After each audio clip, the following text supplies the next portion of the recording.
What is up, guys? In today's video we're going to be talking about closures and how we can use those in Swift. So let's get started with the basic syntax of creating a closure. So let's go ahead and create a variable that says hello, and a closure is kind of like a way to turn a variable into a function. But we don't really need to use all of the key elements from a function to do this. We can just create a closure. So inside here, we're going to go ahead and print hello there. Now we can go ahead and call this variable just by adding some parentheses, and it's going to work exactly like a function. But there are a few things we can do with closures that make it a bit more appealing than functions. To demonstrate this, we're going to go ahead and create a closure with a parameter such as let hello name.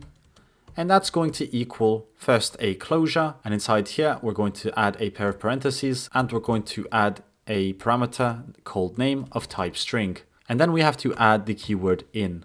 Now we can go ahead and add the code that we usually add, such as print hello backslash parentheses, and we can insert the name inside here, followed by an exclamation mark. Then we can go ahead and call this variable, and inside here, we can insert the name we want to include, such as Luigi. And then when we run the program, we're going to get hello Luigi.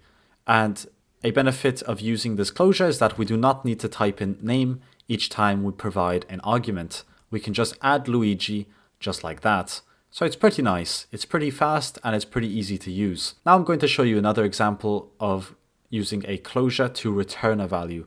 So let's go ahead and create a variable called add numbers, and this is going to equal the closure as earlier, except this time we're going to provide two different parameters. So A of type int and B of type int.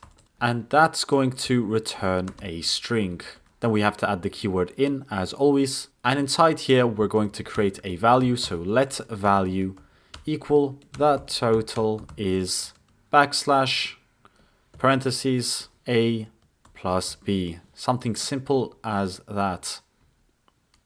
Now all we have to do is return the value. Now if we go down here and create a variable such as let total equal add numbers, we can go ahead and specify any two numbers we want. So we can do 19 plus 221, and then we can print this total, and it's going to give us this entire string. The total is 240.